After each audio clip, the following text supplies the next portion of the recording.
عثمان بن عوف رضی اللہ عنہ ہجرت کر کے مدینہ آئے تو نبی کریم صلی اللہ علیہ وسلم نے ان کے اور سعد بن ربیع انصاری رضی اللہ عنہ کے درمیان بھائی چارہ کرایا۔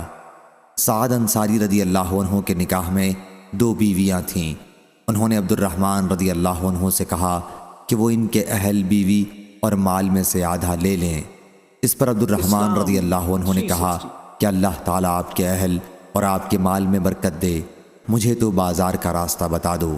چنانچہ آپ بازار آئے اور یہاں آپ نے کچھ پنیر اور کچھ گھی کی تجارت کی اور نفع کمایا۔ چند دنوں کے بعد ان پر زعفران کی زردی لگی ہوئی تھی۔ آپ صلی اللہ علیہ وسلم نے دریافت فرمایا کہ عبد الرحمن یہ کیا ہے؟ انہوں نے عرض کیا کہ میں نے ایک انصاری خاتون سے شادی کر لی ہے۔ آپ صلی اللہ علیہ وسلم نے دریافت فرمایا کہ انہیں مہر میں کیا دیا؟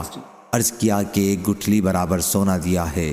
آپ صلی اللہ علیہ وسلم نے فرمایا پھر ولیمہ کر، اگرچہ 1 بکری ہی کا ہو۔ صحیح بخاری حدیث نمبر 5072۔